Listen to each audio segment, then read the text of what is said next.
Hi Salaar movie అయితే రెండో రోజు కలెక్షన్లు అయితే 300 కోట్ల దగ్గరికి అయిపోయిందండి. దాదాపు అఫీషియల్గా అయితే 296 కోట్లు అయితే రిలీజ్ చేశారు అఫీషియల్గా అయితే పోస్టర్ అయితే. కానీ 300 కోట్లు నీరైతే ఉంటుందని అయితే అంచనాలు వేస్తున్నారు. కానీ కొంచెం డన్కీ నుంచి అయితే హిందీ సర్కిల్ నుంచి కొంచెం బాగా ఎదురు దెబ్బ తగులుతుంది అనుకోవచ్చు. ఎందుకంటే అది కూడా 150 కోట్ల దాకా 160 కోట్ల దాకా అయితే వసూలు చేసింది 2 డేస్లో అయితే. అయితే ఏదైతే క్రిస్మస్ ఉందో క్రిస్మస్ వరకు అయితే కొంచెం డన్కీ అయితే ప్రదర్శన అయితే ఉంటుంది. ఎందుకంటే ఐమాక్స్లు కావచ్చు, పీవీఆర్ లాంటి కొన్ని మాల్స్లో అయితే కొంచెం ఎక్కువ అదే డంకీనే తీసుకున్నారు. కాకపోతే నెక్స్ట్ వచ్చే వీక్ డేస్లో ఏదైతే ఉంటుందో అక్కడైతే ఖచ్చితంగా సలార్కి అయితే మంచి అవకాశం అయితే ఉంది. ఎందుకంటే అంతలకలా పాజిటివ్ వచ్చింది. ఒక మాస్ మసాలా సినిమాకి అయితే మంచి పేరు వచ్చింది. డంకీ వచ్చేసి నార్మల్ క్లాసికల్ సినిమా, అది అందరూ ఇష్టపడరు. మాస్ ప్రేక్షకులు ఖచ్చితంగా మాస్ సినిమాలు ఇష్టపడతారు కాబట్టి లోకల్ పీపుల్ కూడా ఏదైతే విలేజెస్ చిన్న చిన్న టౌన్స్లో ఎక్కువ ఈ సినిమా అయితే ఆడుతూ ఉంది సలార్ అయితే. డంకీ వచ్చేసి ఎక్కువగా ఐమాక్స్లో సిటీస్లో ఎక్కువ బాగా ఆడుతుంది. ఓవరాల్గా అయితే ఈ క్రిస్మస్ వరకు అయితే సాలిడ్గా అయితే 2 సినిమాలు కూడా మంచిగా ఆడే అవకాశం ఉంది. కొంచెం డంకీ వల్ల అయితే కలెక్షన్ తగ్గే అవకాశం అయితే కనిపిస్తుంది. ఎందుకంటే 500 కోట్లు ఏదైతే ఉందో దాన్ని చేరుకోవడానికి అయితే కొంచెం డంకీ అడ్డుపడుతుందని చెప్పుకోవచ్చు. కానీ 2 రోజులకి 300 కోట్లు అంటే 3 రోజు 4 రోజు 2 కలిపి కనీసం 200 కోట్లు వచ్చినా కూడా ఈజీగా అయితే ఈ 4 రోజుల్లో 500 కోట్లు నీరైతే టచ్ అయ్యేలాగా కనిపిస్తుంది.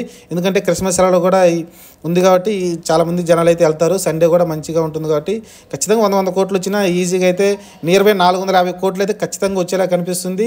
మీరు గమనిస్తే 400 కోట్లు కూడా కష్టపడింది ఆదిపురుష్ అనే సినిమా.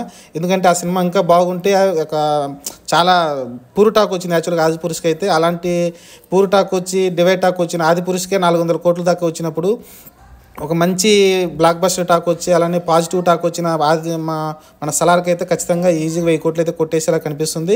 ప్రస్తుతం 4 రోజులకే 500 కోట్లు అయితే టార్గెట్గా ఉంది.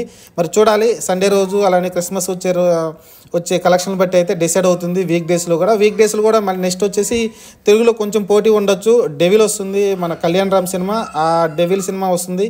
ఈ డెవిల్ సినిమా కొంచెం అంత ఎఫెక్ట్ ఉండకపోవచ్చు, కానీ కొన్ని థియేటర్లు అయితే తగ్గుతాయి కాబట్టి డెవిల్కి కొన్ని థియేటర్లు కేటాయించాలి కాబట్టి సలార్ కొంచెం కలెక్షన్ తెలుగులో తగ్గే అవకాశం ఉంటుంది. మిగతా నార్త్ ఇండియా కానీ ఎక్కడ కూడా అయితే ఇంకా తమిళనాడు కానీ ఎక్కడైతే పెద్ద సినిమాలు అయితే ఏం రిలీజ్ కావట్లేదు, సలారే ఉంటుంది కాబట్టి డెవిల్ మంచి టాక్ వస్తే తప్ప కలెక్షన్లు అయితే తగ్గవు. లేకుంటే మంచి టాక్ రాకపోతే ఆటోమేటిక్గా థియేటర్లు మళ్ళీ రిటర్న్ ఇచ్చేస్తారు సలార్కి. ఓవరాల్గా అయితే సలార్ అయితే 500 కోట్లు ఈజీగా 4 రోజుల్లో టచ్ చేసేలా కనిపిస్తుంది. ఓవరాల్గా ఫినిష్ అయ్యడానికి ఖచ్చితంగా ఈ వీకెండ్ ఈ 2 వారాల్లోనే 1000 కోట్లు టార్గెట్ అయితే వెళ్ళే దగ్గరగా కనిపిస్తుంది. చూద్దాం. సంక్రాంతి దాకా అయితే సినిమాలు ఏమి రిలీజ్ కావు, పెద్ద సినిమాలు ఏమి. సంక్రాంతి 12, 11 తారీఖుల్లో ఇప్పుడైతే రిలీజ్ అవుతున్నాయి కొన్ని సినిమాలు అయితే, మెయిన్ సినిమాలు. గుంటూరు కారం కావచ్చు, లేకుంటే ఈ శ్రావిత సినిమా కావచ్చు, చాలా సినిమాలు అయితే పెద్ద సినిమాలే వస్తున్నాయి. నా సామరంగా కావచ్చు, ఇవన్నీ కూడా సంక్రాంతికి వస్తున్నాయి కాబట్టి అప్పటిదాకా అయితే ఇబ్బంది ఉండదు. మంచి లాంగ్ టైం అయితే కనిపిస్తుంది. అలానే సంక్రాంతి సెలవులు కూడా రాబోతే జనవరి 1 తర్వాత. ఓవరాల్గా సలార్ అయితే 1000 కోట్లు మార్కు టచ్ చేస్తుందని అందరూ భావిస్తున్నారు. చూద్దాం మరి. ఇప్పటికైతే ఇది సమాచారం. అఫీషియల్గా అయితే 296 కోట్లు అయితే పోస్టర్ రిలీజ్ చేశారు వాళ్ళైతే. అన్అఫీషియల్గా అయితే 300 కోట్లు దాడిందని చెప్తున్నారు. కొంచెం డంకీ నుంచి ఉంది కాబట్టి చూద్దాం డంకీ క్రిస్మస్ తర్వాత ఎలా ప్రవాహం చేస్తుందో దాన్ని బట్టి హిందీ సర్కిల్లో కొంచెం కలెక్షన్ అయితే పెరిగే అవకాశం అయితే కనిపిస్తుంది. హిందీ సర్కిల్లో ఒకసారి ఓన్ చేసుకున్నారంటే సినిమా మటుకు 1000 కోట్ల మార్క్ అనేది చాలా సునాయాసంగా దాటేస్తుంది సలార్.